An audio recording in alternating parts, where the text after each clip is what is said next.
Some people call this the eighth wonder of the world, and that's probably what it is. Ken Runnels has been boating on Lake Powell since the early 90s. It's different. It looks different. He says it's not the same lake. People that come here, some of them were here last year, some of them the year before, some of them from several years ago. And yeah, they'll comment how the water level's different and how the lake looks different and the way it used to be. But the reality is this is what we've got today. That reality is a cause of concern for the Bureau of Reclamation. The lower the lake level, there's less energy going down there, so we can't make as much energy as we can when the lake's deeper. The Bureau of Reclamation has a minimum power pull elevation that water needs to be at in order for the dam to produce hydropower.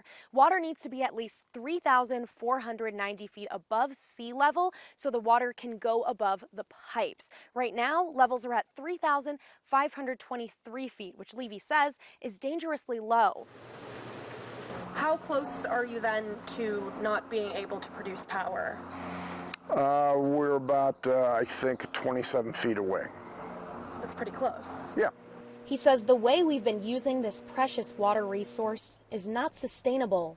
I think conservation has got to be mined, and the people in charge that have influence need to come up with plans to use the water responsibly. Data from the Lake Powell Water Database shows water levels were more than 100 feet higher 10 years ago than they are today.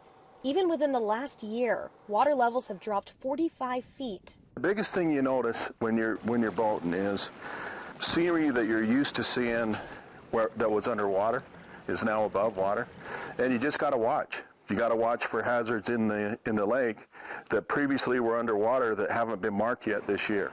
The water is still at least 350 feet deep in most of the main channel, which Runnels says is plenty deep for houseboats and anyone who wants to get out and enjoy the lake. Reporting from Page, Arizona, Jenna Bree, Fox 13 News, Utah.